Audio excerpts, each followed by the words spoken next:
गुरु तेग बहादूर यांच्या शहीदी समागम कार्यक्रमाचे आयोजन खारघर येथे करण्यात आले आहे. 28 फेब्रुवारी व 1 मार्च रोजी संपन्न होणाऱ्या या कार्यक्रमासंदर्भात नियोजन बैठक खारघर येथे नुकतीच संपन्न झाली. यावेळी पनवेलचे आमदार प्रशांतदा ठाकूर तसेच नवी मुंबईचे माजी महापौर सागर नाईक यांनी उपस्थितांना मार्गदर्शन केले.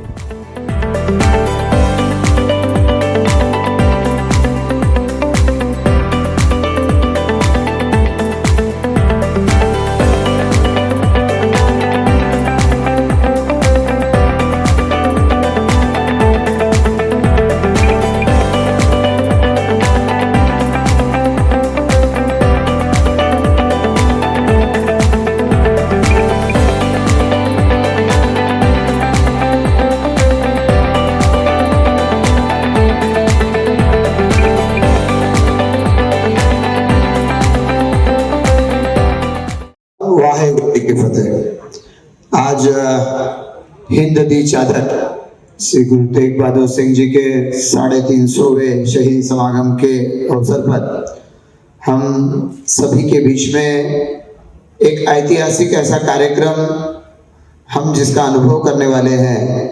ऐसे 28 फरवरी और 1 मार्च को हमारे इस खारघर की भूमि में संपन्न होने वाला एक अभूतपूर्व ऐसा कार्यक्रम। इस कार्यक्रम के नियोजन के लिए आज हम सभी के बीच में उपस्थित रामेश्वर नाइक जी, आदरणीय महेंद्र जी, हमारे इस कार्यक्रम के कोऑर्डिनेटर की जिम्मेदारी जिन पर दी है जसपाल जी, सम्मानीय सागर नाइक जी, हमारे बीच में उपस्थित पनवेल के महापौर नितिन पाटिल जी, नवी मुंबई के उप महापौर दशरथ भगत जी, यहाँ पर उपस्थित हुए सभी इस कार्यक्रम के कोऑर्डिनेशन कमेटी हैप्पी सिंह और सभी कोऑर्डिनेशन कमेटी के सभी सभासद उपस्थित, यहाँ पर सभी नवी मुंबई महापालिका और पनवेल महापालिका के सभी नगर सेवक नगर सेविका उपस्थित, सभी साथी, सभी उपस्थित विभिन्न संगठनों से जुड़े हुए और पिछले कई सारे दिनों से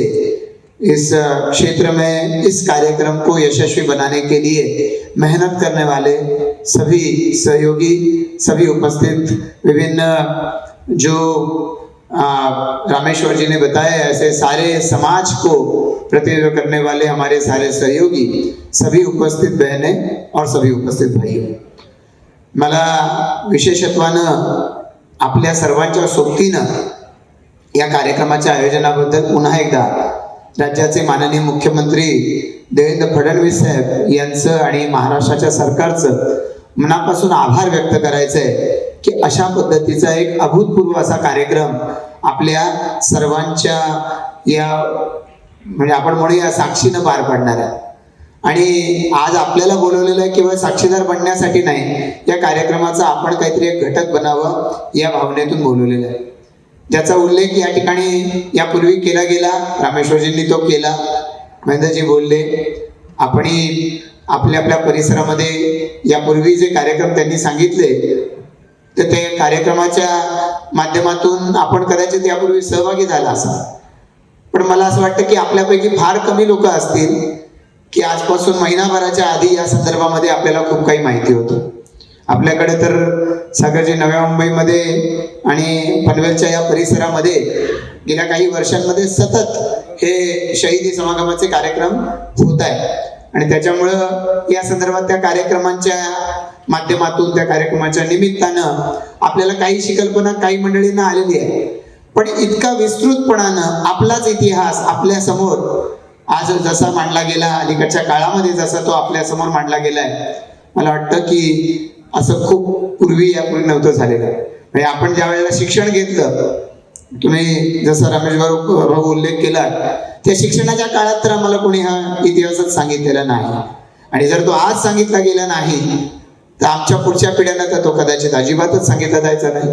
कारण आपल्यापैकी बहुतांश जण कदाचित मराठी माध्यमातच शिकलेलो आहोत, पण आपल्या पुढच्या पिढ्या या मराठी भाषेमध्ये किती मराठी मीडियम मध्ये शिकतील कदाचित सांगता येणार नाही.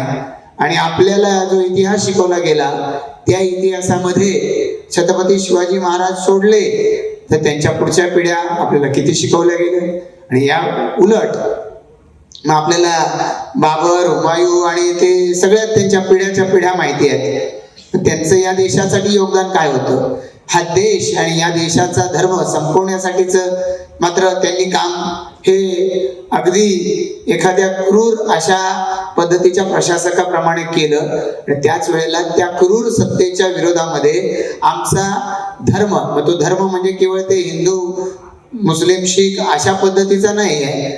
आमचं जे कर्तव्य आहे ते आम्हाला विसरायला लावणारा अशा पद्धतीचा इतिहास मात्र औरंगजेब आणि त्या क्रूर कर्मांनी निर्माण केलेला आपल्या सगळ्यांनाच ठाऊक आहे.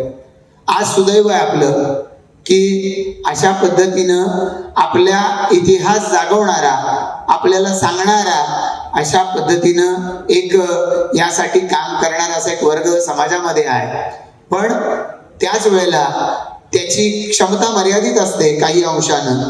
ज्या वेळेला सरकार पुढे येतं आणि सरकार हे आपलं कर्तव्य असं मानून ते आपल्याला सोबत घेऊन हे मांडण्यासाठी पुढाकार घेतं, मला असं वाटतं की अशा सरकारच्या असण्याबद्दल आपल्या सगळ्यांना अभिमान वाटला पाहिजे.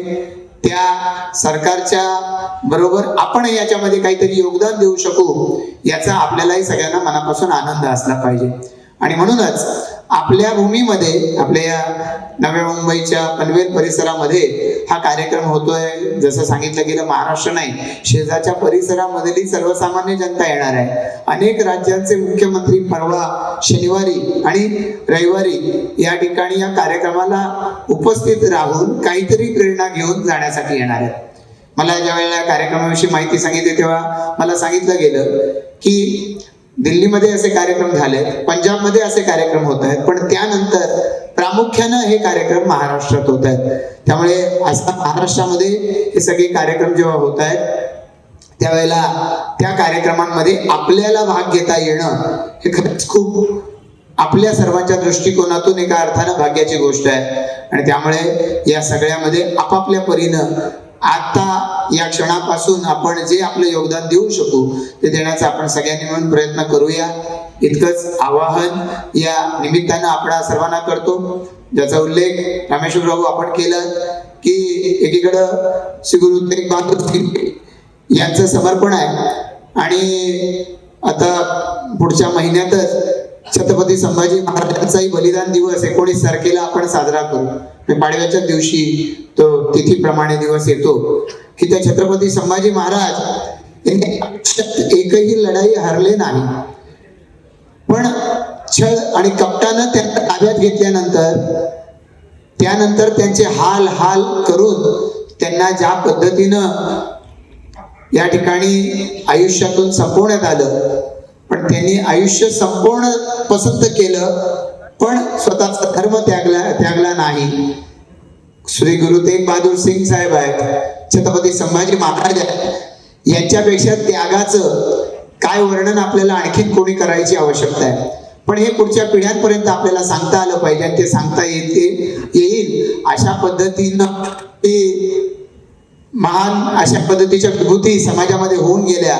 या पुढच्या पिढ्यांपर्यंत या प्लीज आपल्याला पुढच्या पिढ्यांपर्यंत हे सगळं सांगता येणार आहे. हे खरंच मला असं वाटतं की आपल्या सर्वांच्या दृष्टिकोनातून एक भाग्याचंच लक्षण आहे. आणि त्यामुळं या कार्यक्रमाच्या निमित्तानं खारघरच्या परिसरामध्ये येणाऱ्या लोकांना जास्तीत जास्त सुविधा देणं, इथं सांगितल्या तेवढ्याच नाही, त्या पलीकडे जाऊन आपल्याला आपापल्या परीनं खारघर ज्या ज्या दिशेनं लोक येतील, म्हणजे पुण्याच्या दिशेनं लोक येणार आहेत, ठाण्याच्या दिशेनं लोक येणार आहेत, मुंबईच्या दिशेनं लोक येतील, अटल सेतूकडून लोक येतील, विमानतळाकडून येतील, रेल्वे स्टेशनवरून येतील, बसेसनी गाड्याने येतील. त्या प्रत्येक ठिकाणी मला असं वाटतं की लोकांची असुविधा होऊ नये हे पहिलं लक्ष, आणि जास्तीत जास्त सुविधा पुरवता येतील यासाठी आपापल्या परीनं आपलं मित्रमंडळ आहे, आपलं सामाजिक अशा पद्धतीच्या या ठिकाणी संस्था आहेत, या संस्थांना घेऊन, महिलांच्या ज्या संस्था आहेत त्यांना सोबत घेऊन आपण या दृष्टिकोनातून आपापलं योगदान देऊया. आता या ठिकाणी प्रातिनिधिक स्वरूपामध्ये सगळी आपली मंडळी उपस्थित आहेत, पण इथून गेल्यानंतर आम्ही आमच्या मंडळींशी प्रत्यक्ष भेटून ऑनलाईन मीटिंग्स घेऊन त्यांना सूचना देऊन यासाठी फॅसिलिटेशन करणं, त्यासाठी जे जे करणं शक्य आहे ते करणं आणि जे आमच्याकडून अपेक्षित आहे ते आम्ही निश्चितपणानं करू याची ग्वाही सन्माननीय विठ्ठलजी आता या ठिकाणी आलेले आहेत. आणि त्याचबरोबर या सर्व संस्था गेले कित्येक दिवस आणि आयोजनाची मंडळी तर कित्येक महिने या कार्यक्रम यशस्वी करण्यासाठी, हा कार्यक्रम यशस्वी करण्यासाठी म्हणून मेहनत घेत आहे. त्यांना आपापल्या परीनं आपलं योगदान देण्याची ग्वाही आपण या निमित्तानं त्यांना देऊया. आणि आम्हाला खरोखर आज या बैठकीच्या माध्यमातून एक आपल्या परिसरात होणाऱ्या आपल्या या कार्यक्रमामध्ये काही सहभाग नोंदवण्याची तुम्ही संधी देताय, त्याबद्दल सर्व आपल्या आयोजक सहकार्यांचं, रमेश भाऊ प्रातिनिधिक स्वरूपात तुमचं आणि सर्व सहकार्यांचं आम्ही मनापासून आभार व्यक्त करतो. वाहेगुरु जी का खालसा, वाहेगुरु जी की फतेह. आजच्या या कार्यक्रमाच्या माध्यमातून सांगू इच्छितो की आम्ही सर्वजण पनवेल महानगरपालिका, नवी मुंबई महापालिका, नवी मुंबई परिसर की हा कार्यक्रम या भागाचा देखील आहे. नाईक साहेबांनी आता पूर्ण विस्तृत अशी माहिती, जो इतिहास आहे तो त्या ठिकाणी सांगितला आणि खऱ्या अर्थाने प्रेरणा आम्हाला त्या ठिकाणी मिळाली. आणि ही प्रेरणा ही फक्त आमच्यापर्यंत ठेवायची नाही आहे, तर संपूर्ण परिसराला, जनसमुदायाला त्या ठिकाणी भेटली पाहिजे अशा प्रकारची भावना आहे. आपल्या देशाचे पंतप्रधान मोदी साहेबांनी आपल्या देशाची संस्कृती जपण्यासाठी आणि पोहोचवण्यासाठी सर्वोपरी प्रयत्न केलेले आहेत. आणि आता हा हिंदी चादर जो कार्यक्रम आहे, आपले मुख्यमंत्री देवेंद्रजी फडणवीस साहेब यांनी अतिशय आपल्या घरचा असा कार्यक्रम आहे, म्हणजे त्यांचा घरचा कार्यक्रम म्हणजे आपल्या सर्वांचा असा घरचा कार्यक्रम म्हणून आपण त्या ठिकाणी पुढे घेऊन जात आहोत.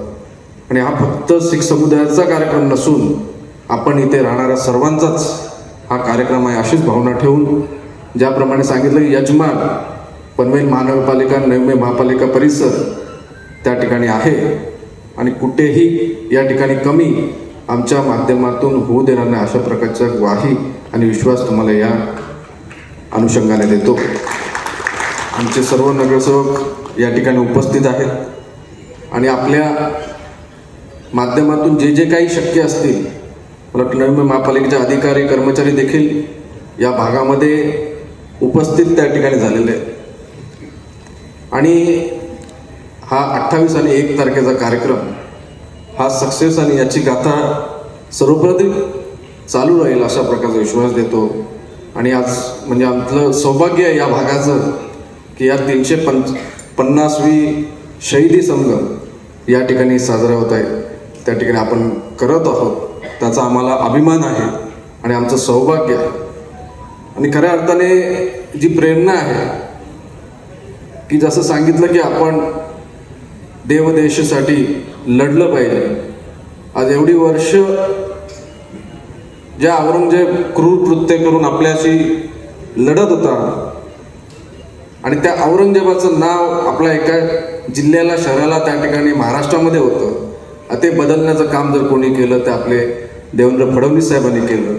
आणि ती श्रद्धांजली त्या ठिकाणी दिली, कारण की एवढं क्रूर कृत्य करून सुद्धा त्याचं नाव जर आपण मोठ्या गौरवाने घेत असो तर ते आपल्याला लज्जास्पद तशा गोष्ट नव्हती.